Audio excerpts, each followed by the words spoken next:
Welcome to IBTV. Medak జిల్లా చినశంకరపేట మండలం గవ్వలపల్లి రైతు వేదిక వద్ద యూరియా కోసం రైతులు పడుతున్న కష్టాలు బయటపడ్డాయి. ఎరువులు దొరక్కపోవడంతో రైతులు చెప్పులు రాళ్లు పెట్టి క్యూ లైన్లు నిలిపిన పరిస్థితి కనబడింది. గత నెల రోజులుగా యూరియా కోసం తిరుగుతున్నా అందకపోవడంతో రైతులు తీవ్ర ఆవేదన వ్యక్తం చేశారు. పంటలు వాడిపోతున్నా అధికారులు పట్టించుకోవడం లేదని రైతులు ఆరోపించారు. యూరియా సరఫరాలో అవకతవకలు జరుగుతున్నాయని, కొంతమంది మధ్యవర్తుల దందా కారణంగానే రైతులు ఇబ్బందులు పడుతున్నారని వారు మండిపడ్డారు. రైతులు అధికారులు వెంటనే చర్యలు తీసుకుని ఎరువులు అందుబాటులో ఉంచాలని డిమాండ్ చేస్తున్నారు.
విశాఖపట్నంలో రుషికొండ భవనాల వినియోగంపై డిప్యూటీ సీఎం పవన్ కళ్యాణ్ కసరత్తు చేశారు.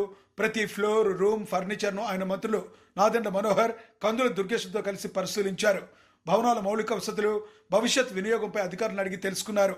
రుషికొండ భవనాల నిర్వహణకు ఎంత ఖర్చుతుందని అధికారులను అడిగి ప్రశ్నించారు. ప్రజల డబ్బుతో నిర్మించిన ఈ భవనాలు నిరుపయోగంగా ఉండకూడదని, వాటిని సమర్థవంతంగా వినియోగించుకునేందుకు ప్రభుత్వం కట్టుబడి ఉందని స్పష్టం చేశారు.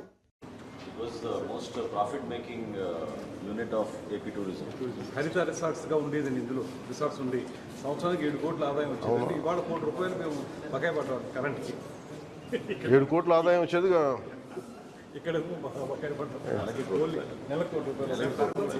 నెలకు ₹1. అంత కరెంట్ ఎందుకు వాడదు? ఎవరు ఉండరు కదా, ఆన్ చేసి పెట్టాలి. అవునా? నెలక నెలకి 65 to 70 lakhs రెవెన్యూ జనరేట్ చేసేది. అంటే ఇదివరకు 60 నుంచి 70 లక్షలు పర్ మంత్ ఆదాయం వచ్చేది. 7 to 8 crores ఇయర్లీ ఇన్కమ్. 7 కోట్లు. ఇప్పుడు కరెంట్కి ఎంత పే చేస్తున్నారు? మెయింటెనెన్స్కి ఇప్పుడు ప్రెసెంట్ ఎవరు కూడా అదే అన్నాను. అదే కాదు, అలా కాదు. మనం బకాయి కట్టాల్సిన బకాయి ఎంత నెలకి? మెయింటెనెన్స్ ఏదో ఉంటుంది కదా.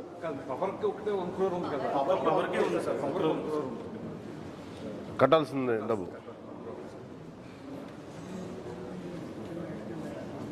ఇది మీరు కొంచెం అసెంబ్లీలో, ఈ అసెంబ్లీ కొంచెం మన పార్టీ నుంచి మాట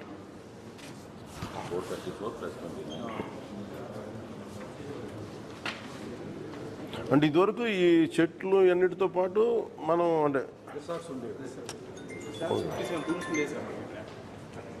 మనకి మొత్తం రాష్ట్రంలో టూరిజం సిఆర్జెడ్ ఇచ్చిందా? నేషనల్ లెవెల్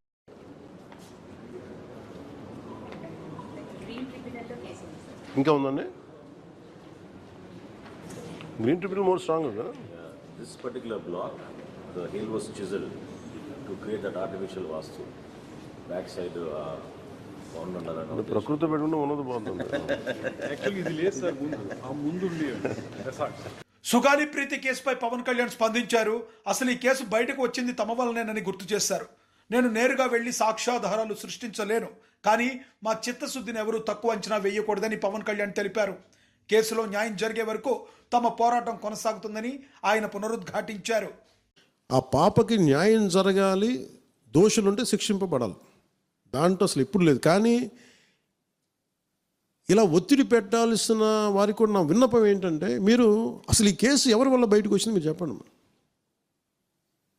సో మా త్రికరణ శుద్ధిని, మా చిత్తశుద్ధిని మీరు తక్కువ ఎంచిన. ఇక్కడ కేసులు వాళ్ళు కూర్చోబెట్టి నేను వెళ్ళి సాక్ష్యాధారాలు నేనేం క్రియేట్ చేయలేను. అక్కడ గత ప్రభుత్వం చేసిన తప్పులు కొనేసారు వీళ్ళు చాలామందిని. మరి ఏం కొన్నారు, ఎలా కొన్నారు, దీని మీద కేసు పెట్టాలి. ది లెట్ ఎంటైర్, ఇది నా ఒక్కటి కేసు కాదు, ఇది ఎంటైర్ సొసైటీకి ఇది సిచ్యువేషన్. మీరందరూ కూర్చొని ఒకసారి మన ఎమ్మెల్యేస్ అందరూ కూడా, మన నాయకులందరూ కూర్చోబెట్టి you try to take it to home minister గారు, including law and order CM గారి దృష్టిలో చేతిలో ఉంటుంది కాబట్టి మీరు ఇంతకుమించి దీని మీద మాట్లాడకూడదు. కోనసీమ జిల్లా రాజోలు పోలీసులకు విజయం లభించింది. అంతర్రాష్ట్ర జిల్లా దొంగల ముఠాలైన పోలిశెట్టి పాండురంగారావు, లంక మురళీకృష్ణను శివకోటి గ్రామంలో అరెస్టు చేశారు. వీరు గత 2 ఏళ్లుగా రాజోలు, మలికీపురం, నగరం, రావులపాలెం, ముదినేపల్లి ప్రాంతాల్లో దొంగతనాలు చేశారు. వారి వద్ద నుండి దొంగిలించిన ఆభరణాలు, వస్తువులను స్వాధీనం చేసుకున్నారు. పోలీసులు దర్యాప్తు కొనసాగిస్తున్నారు. అందరికీ నమస్కారం అండి. నేను రాజోలు సీఎం మాట్లాడుతున్నాను. గత కొంతకాలంగా రాజోలు ఏరియాలను, చుట్టుపక్కల పోలీస్ స్టేషన్లను కూడా ఈ నైట్ హౌస్ బ్రేకింగ్స్ మరియు చైన్ స్నాచింగ్లు కూడా ఎక్కువ జరగడం వలన గౌరవ ఎస్పీ గారు అమలాపురం సిసిఎస్ క్రైమ్ గజేంద్ర కుమార్ గారిని మరియు మమ్మల్ని కూడా ఒక టీమ్గా ఏర్పాటు చేసి చెప్పడం జరుగుతుంది. ఎక్కడ ఇన్ఫర్మేషన్ పెట్టుకొని అన్ని సెర్చెస్ అన్నీ చేస్తున్నాము, వెహికల్ చెకింగ్ అన్ని కండక్ట్ చేస్తున్నాము. ఈరోజు ఇచ్చిన ఇన్ఫర్మేషన్లో భాగంగా ఈరోజు మేము శివకోడ వై జంక్షన్ ద్వారా వెహికల్ చెకింగ్ చేయడం జరిగింది. ఆ చెకింగ్లో ఈరోజు మాకు 2 ముద్దాయిలు మాకు దొరకడం జరిగింది. వాళ్ళ పేర్లు పోలిశెట్టి పాండురంగారావు మరియు లంకా మురళీకృష్ణ అని 2 ముద్దాయిలు పట్టుకున్నాము. వీళ్ళందరూ కూడా, ఇద్దరు కూడా గతంలో ఇక్కడ మన తాటిపాక నైట్ హౌస్ బ్రేకింగ్ ఒకటి జరిగింది. దాంట్లో వీళ్ళు ముద్దాయిలుగా ఉన్నారు. వాళ్ళ దగ్గర నుంచి ప్రాపర్టీ సీజ్ చేయడం జరిగింది. తర్వాత ఫర్దర్గా వీళ్ళు ఇంట్రాగేషన్లో చెప్పడం జరిగిందంటే ఒక 5 స్నాచింగ్లు కూడా వీళ్ళు చేయడం జరిగింది. నగరం police station, Malkipuram police station, Ravulapalem police station, అదేవిధంగా రాజోల్ పోలీస్ స్టేషన్ పరిధిలో మరియు ముదినేపల్లి పోలీస్ స్టేషన్ పరిధిలో కూడా వీళ్ళు చైన్ స్నాచింగ్ చేయడం జరిగింది. ఎన్నింటిలో కూడా ప్రాపర్టీని కూడా రికవరీ చేయడం జరిగింది. ఈరోజు వాళ్ళని అరెస్ట్ చూపించి రిమాండ్కి పంపించడం జరుగుతుంది. దీంట్లో మెయిన్ పోలిశెట్టి పాండురంగారావు అనే వ్యక్తి భీమవరంలో ఒక టిఫిన్ హోటల్ రన్ చేసుకుంటుంటాడు. అతను ఏంటంటే, అతను మ్యారేజ్ అయింది, పిల్లలు ఉన్నారు.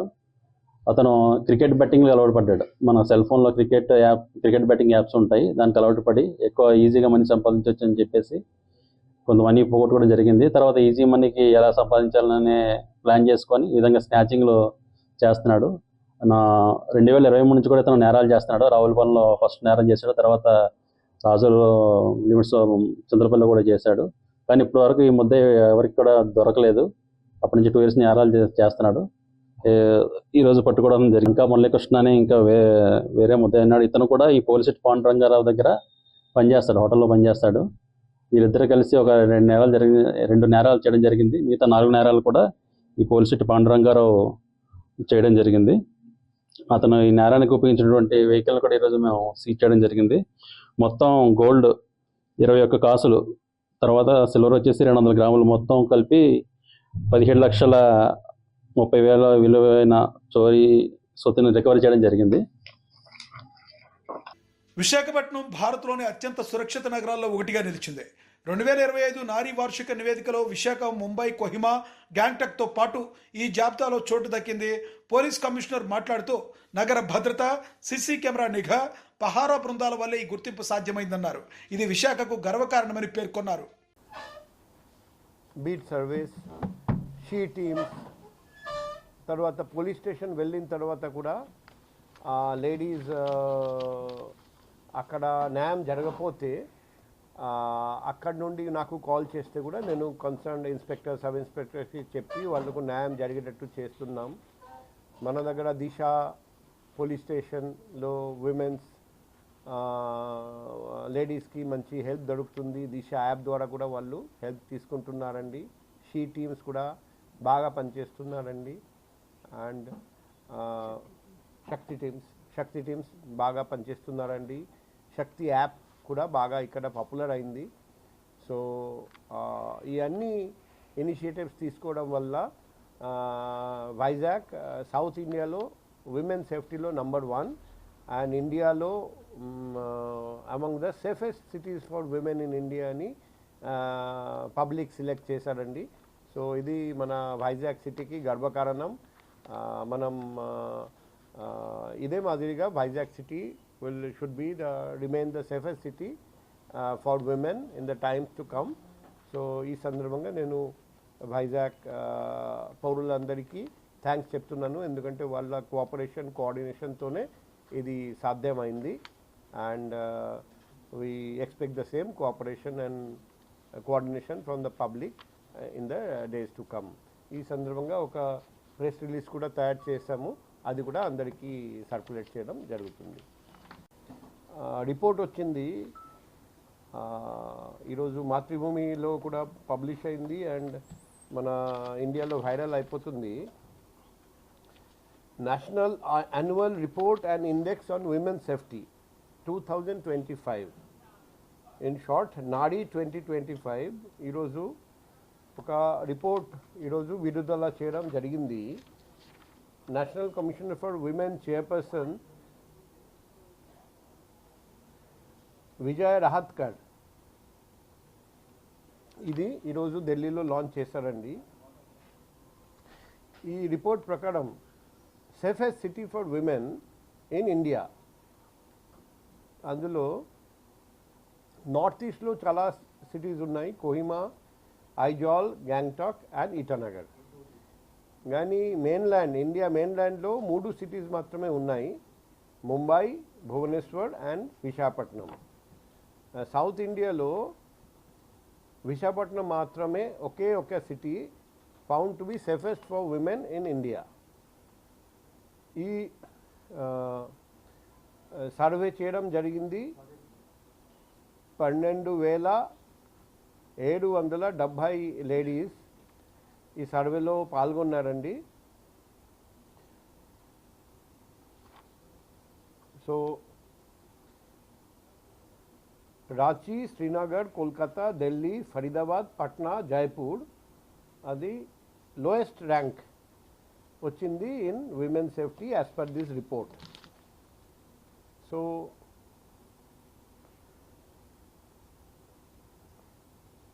నారాయణపేట జిల్లా కానుకుర్తి రిజర్వాయర్ కోసం దామగిరి గ్రామంలో రైతులు బలవంతపు భూసేకరణను వ్యతిరేకించారు. సర్వే సిబ్బంది గ్రామానికి రాగానే రైతు ఒకరు వారి కాళ్లపై పడి వేడుకున్నారు. భూములు లాక్కుంటే ఆత్మహత్య చేసుకుంటామని పురుగు మందు డబ్బాతో హెచ్చరించారు. అధికారులు రైతుల ఆందోళనపై స్పందించాలని వారు డిమాండ్ చేశారు.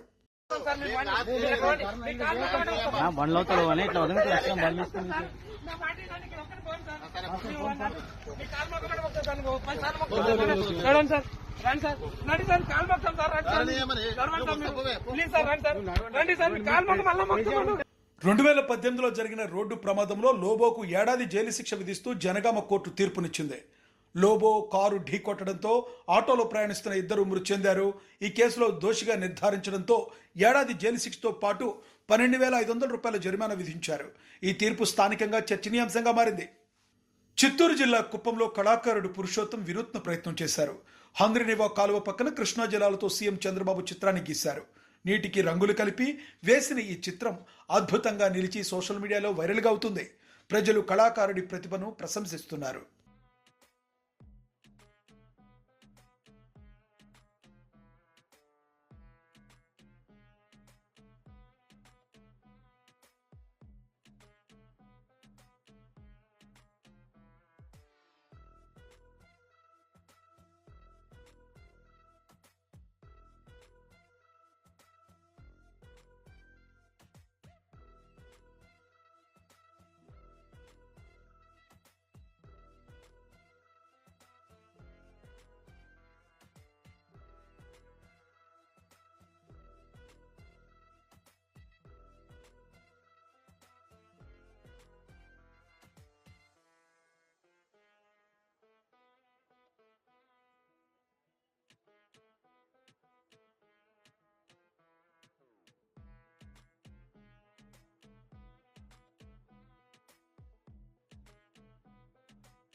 ధర్మపురి వద్ద గోదావరికి వరద ఉధృతి పెరిగింది.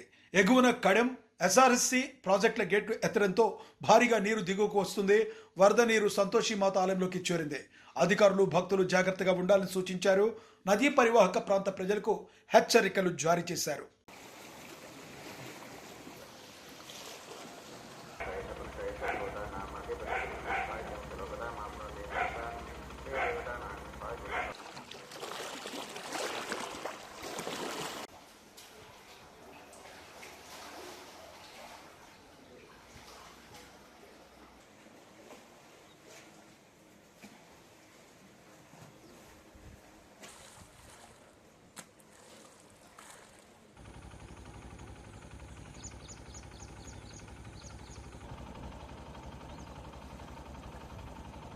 శ్రీకాళహస్తి ఎల్లంపల్లి ఎస్టీ కాలనీలో బెల్ట్ షాపుల్లో మద్యం అమ్మకాల నిరసనకు దారితీశాయి. టీడీపీ కార్యకర్త గురవయ్య వీధిలోనే మద్యం బాక్సులు పెట్టి అమ్ముతుండగా గ్రామస్తులు నిలదీశారు. పోలీసులు పిలవండి, కేసు పెట్టండి అని సవాల్ చేసి గురవయ్య తర్వాత బెదిరింపులు చేశాడు. చివరికి ప్రజలు అతని కాళ్లు పట్టుకుని అమ్మకాలు ఆపమని వేడుకున్నారు. అయినా అమ్మకాలు ఆపకపోవడంతో ఆగ్రహానికి దారితీస్తుంది.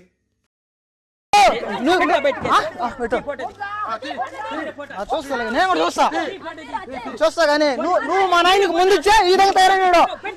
నువ్వు సరేలే, నువ్వు మా నాయనకు ముందు ఇచ్చే. మెదక్ జిల్లా సెమ్నాపూర్ రైల్వే బ్రిడ్జ్ వద్ద భారీ వరద ప్రవాహం మట్టి కంకర కొట్టుకుపోయింది. రైల్వే లైన్ ప్రమాదకర స్థితిలోకి చేరింది. ఈ పరిస్థితిని గమనించిన రైతు శేఖర్ వెంటనే పోలీసులకు, రైల్వే అధికారులకు సమాచారం ఇచ్చారు. తక్షణమే సికింద్రాబాద్, నిజామాబాద్, అక్కన్నపేట, మెదక్ రైలు రాకపోకలు నిలిపివేశారు. అధికారులు సంఘటన స్థలానికి చేరుకుని మరమ్మతులు చేశారు. రైతు సమయస్ఫూర్తితో పెను ప్రమాదమే తప్పింది.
జపాన్ పర్యటనలో ఉన్న ప్రధానమంత్రి నరేంద్ర మోడీకి టోక్యో విమానాశ్రయంలో ఘన స్వాగతం లభించింది.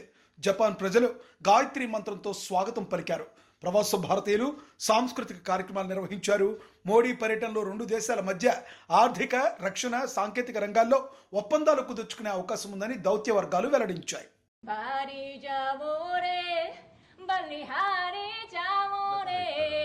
मारे सतगुरु आंगने आया रे मेवारी जाऊं रे.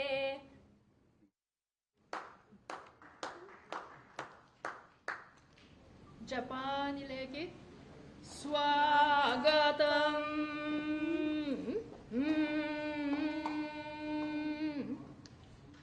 ओम भूर्भुवः स्वः तत्सवितुर्वरेण्यं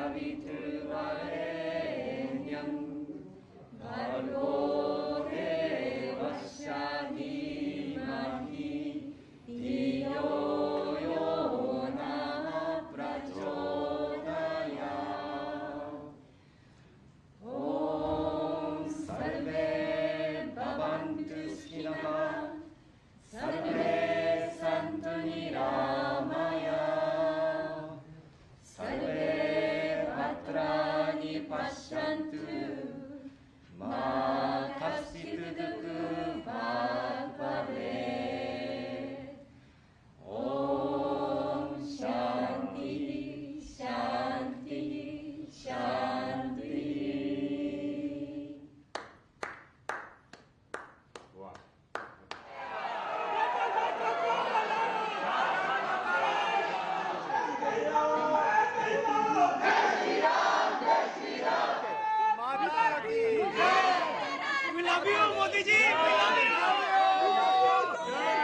ऑपरेशन सिंदूर बधाई मोदी जी तेरा नाम रहेगा जब तक सूरज चांद रहेगा मोदी जी तेरा नाम रहेगा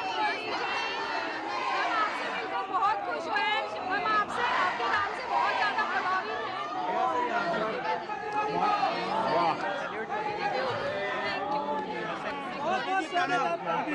मोदी जी प्रणाम